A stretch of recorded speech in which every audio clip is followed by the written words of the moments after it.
Thank you so much. I've got, actually sector envy. I'm tomorrow going to speak at the sort of annual International Lawyers Conference, and it won't be as fun as this. It really won't.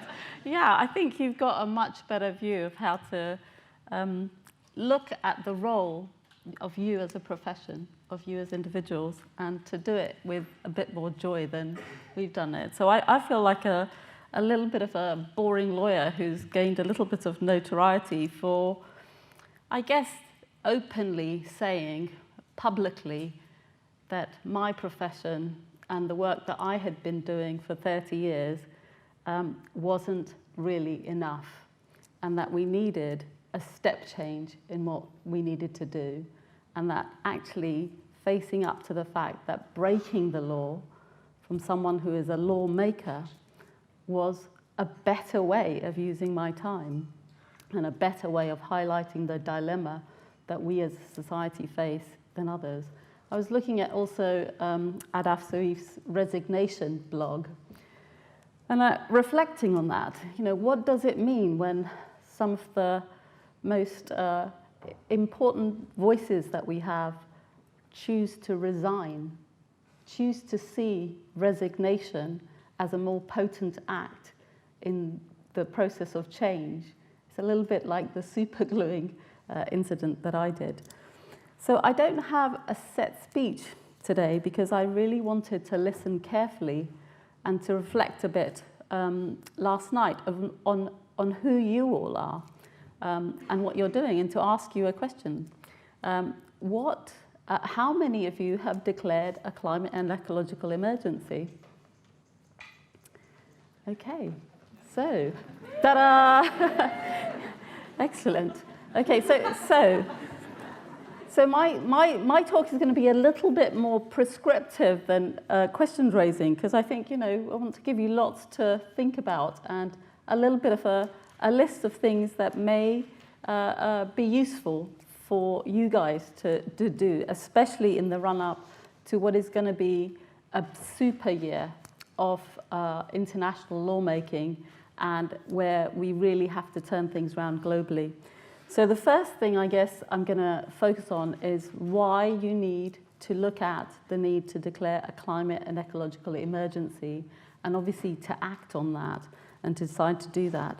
So this idea has been gaining traction, in fact, for more than a year. It started in the US with some local councils declaring a climate and ecological emergency, recognizing the real crisis point, the real tipping point that we're actually at scientifically, and then saying, through that recognition, we choose to look at what we can now do, both in reducing our climate and carbon footprint, and also contributing to a way in which we can use our resources to tackle the ecological and climate crisis that we find ourselves in.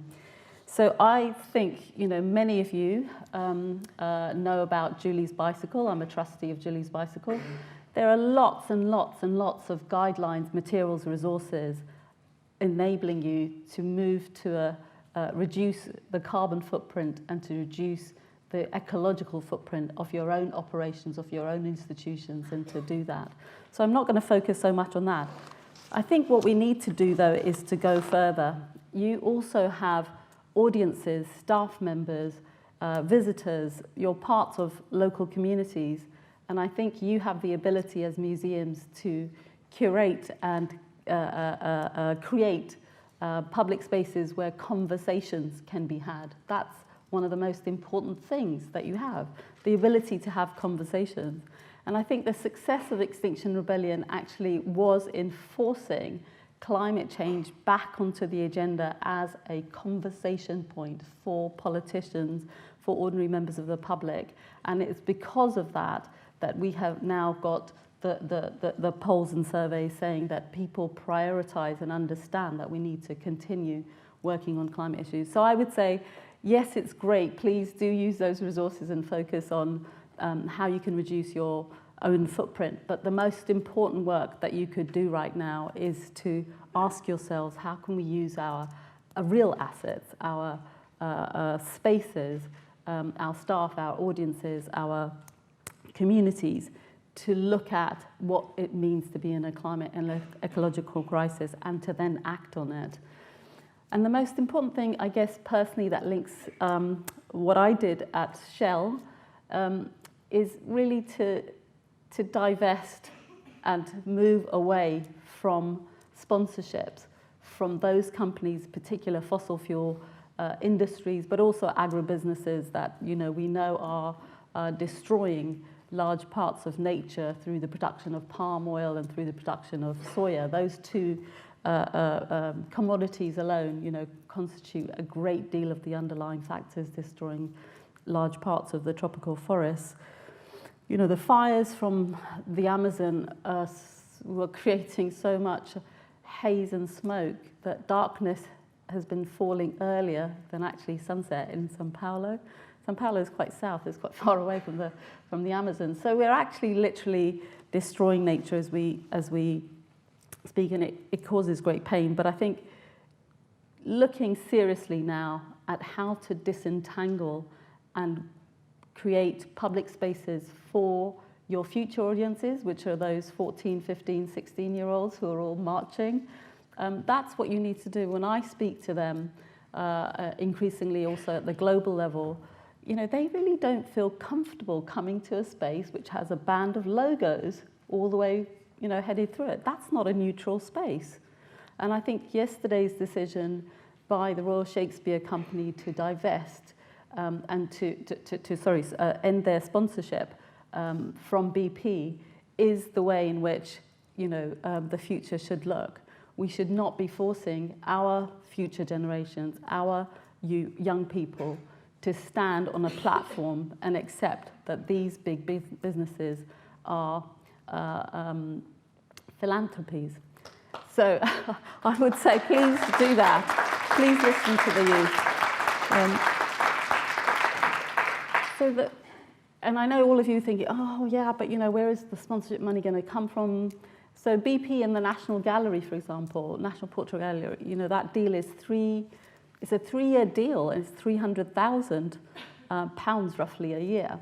So I think the first thing that could happen is actually you make known that you would like to end those sponsorship deals.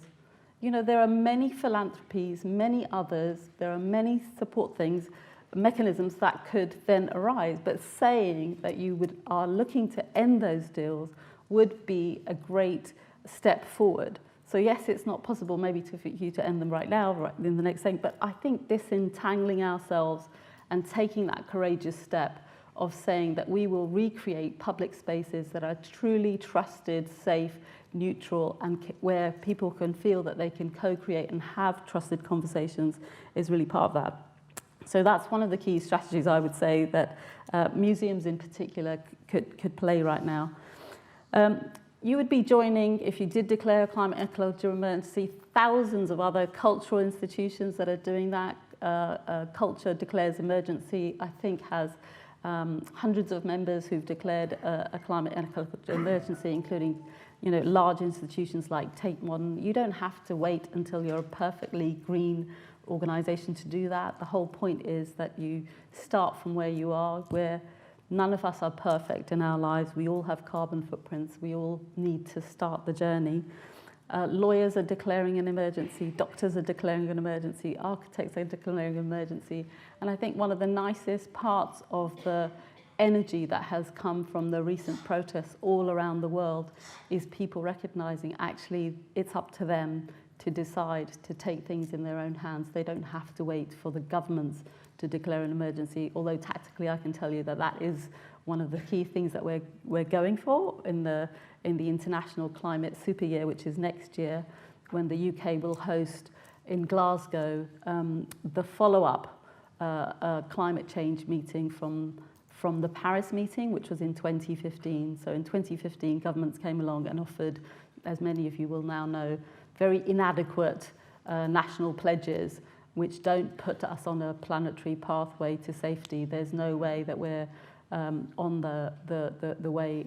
There's no way that we're going to stay below the global average temperature of well below 2 degrees, let alone the 1.5, which the most vulnerable countries said that they wanted to try and sort of stay below the most catastrophic effects. So Glasgow is going to be 5 years on from there, and Glasgow is meant to be the year in which governments bump up and raise ambition and make good the gap. So it's at the moment, coming from the UN last week, where Antonio Guterres held a summit, calling on all world leaders to come forward with these pledges, come forward with their new ambitious targets. Basically, the meeting was successful in many parts, but the big countries, the richer, bigger, what we call the G20 countries, the 20 biggest economies, did not really show up with ambitious pledges. In some cases, they didn't show up at all. Trump turned up for, like 8 minutes because he wanted to impress his friend, or maybe he'd made a bargain with Modi, but that was it. So the smaller countries, 60, 70 of them, came with their actions.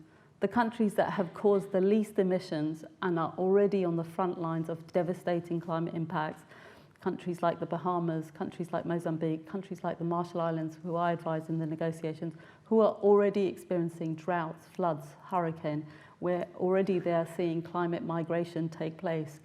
Those countries stepped forward and said that they were going to lead by example and step up their ambition. So the plan is to try and get the rest of the world to move forward, to show our politicians that we are taking the climate and ecological emergency seriously, and we are taking charge of that. So I think one thing that has struck me in terms of change, how do we get to this radical shift very, very fast? I don't think we can do it any longer by each of us having our dilemmas and choosing to glue ourselves to Shell or resign, or to do that. We're all really important, but actually the most important learnings that we have are telling us that when you want true change, you have to go to the very underlying values and the goals of the system itself. That's where change can happen. And that's actually, in a nutshell, changing hearts and minds, changing the goals of our economy, of our social systems, and what we value, literally, is the way in which we're going to really shift the system. It's not any longer possible, I think, for us to talk about corporate social responsibility or incorporating environmental sustainability, the things that we call ESG, environmental, social, and corporate governance issues, into a system which is fundamentally toxic to nature and which is fundamentally not able to take future generations' interest into account. And those two gaps are built into the way in which our legal structures do not allow nature and respect for nature, let alone its restoration, to really be part of our economic and social life. So our entire philosophical orientation is based on ownership of nature, extraction of nature, othering of people. It's based on short-term interests, and the very structure of our economy, which is built on the limited liability company. Think about it, limited liability means that someone else is bearing the risks that won't be borne by that company. That's what limited liability means. So the very structures, the underlying structures, are what's needed to change. And I'm going on about this because actually it's culture that plays a key role in how that fundamental level of society changes. And you, as museums, you as people who are the guardians, the stewards of our cultural heritage, of the very stories that we use to nurture, understand about our past and the future, you're key to that. I don't think we as lawyers can fix it until you start to drill down and retell the stories of what you're holding and what possibilities can be unleashed from a real examination of where we've come from in our past. So moving on to some very concrete suggestions, apart from doing the climate and ecological emergency. So as I said, next year we'll have around 30 to 50,000 people coming from around the world to the UK to take part in this COP. the Conference of the Parties, the COP. It's going to be the 26th COP. I started at the very first COP, age around 29 I was then, I think. I just had a baby. She's now 25. She's just got married. So I feel I've aged with this institution. But that COP is kind of our last chance to really make sure that we stop this toxic system from evolving. And for that COP, I want to ask you to look at your collections, to look at what you're doing, and to see how the 200 countries that will come to this COP, their youth, their cultural leaders, their delegates, their lawyers, their business leaders, how their stories are showcased or absent from the work that you do. I literally think, why don't you print off a list of the 200 countries and see whose stories are represented and what they are and which of them are absent. Because I'm pretty sure, like, from, my own anecdotal knowledge of visiting many museums, that you probably won't have at least 100 countries will not be represented at all. So I would ask you to think about what that means, that gap, that enormous gap in history, that enormous lack of a perspective. And for me personally, people have been talking a lot about the climate and ecological catastrophe that we're facing. And it's a little bit odd to me, because a large part of the world, especially where I come from, Pakistan and small island countries that I work with, it's not a surprise for them at all. They have been experiencing environmental destruction, degradation for centuries. They have been on the brink of cultural extinction in some ways for many, many years, surviving, eking out, and trying to safeguard their own cultures. So part of me feels very conflicted that suddenly this has become top of the understanding, but better late than never. Sorry, that's how a lot of the people from my side feel, that maybe you needed to know that food shortages would affect us in this country. Maybe you needed to see, dead babies washing up on the shores of the Mediterranean to see what migration fueled by resource shortages looks like. And maybe that understanding, that hopefully compassion that comes from that, will illuminate the path forward for you all. So that's one ask of you. Another ask of you is very personal. I think I'm going to make a commitment. I would like to start a climate negotiations museum. I think it would be interesting for you all to know, and the world to know, why legally we're here at this point. What 30 years of negotiations have looked like. Who's blocked progress? Who's put forward the proposal? Where did this 2-degree target come from? Why is it that it took 11 years for the small island states to get that 1.5-degree reference, which is only half a degree difference, but it's the difference between millions of people on the brink of starvation, collapse, migration, between that and 2 degrees. Where did all of those ideas come from? A lot of those ideas came from people who are at the front line of resistance and have been for many hundreds of years. And I think that there's no archive, there's no collection of those histories. It's all on websites and so forth. And actually, it's that history which is really, really important to understand. It's also a personal request, because a lot of documents are sitting in my garage. And I'd like some help, actually, I've been holding on to them for a very long time, and I feel like actually they need to go somewhere, they need to be held, they need to be shown, they need to be surfaced. And I guess, for me personally, just coming back as to what made me, as I said, and it's not just a one-off, I commit myself to taking forward a path of non-violent civil disobedience. That's my commitment. It may not be one that you can take, but I think each of us has to ask ourselves, what is the most audacious leadership that I'm capable of? What is it that I need to let go of? And what do I need to now say to myself? And as I said, my understanding of my role as an international lawyer was to say international law isn't moving fast enough, it isn't going to help in the way in which we're moving forward, and to point out the lack of criminal accountability for the major fossil fuel companies. The final thing that tipped me over, apart from having been in these negotiations and watched them dilute and obfuscate the science and diminish the prospects of agreement time and time again, was a report that came out in March, just before the April Rebellion, and it showed that the top 5 fossil fuel companies had used $1 billion worth of funding since the Paris Agreement, since 2015, to essentially greenwash their image and to use that money for lobbying and marketing purposes.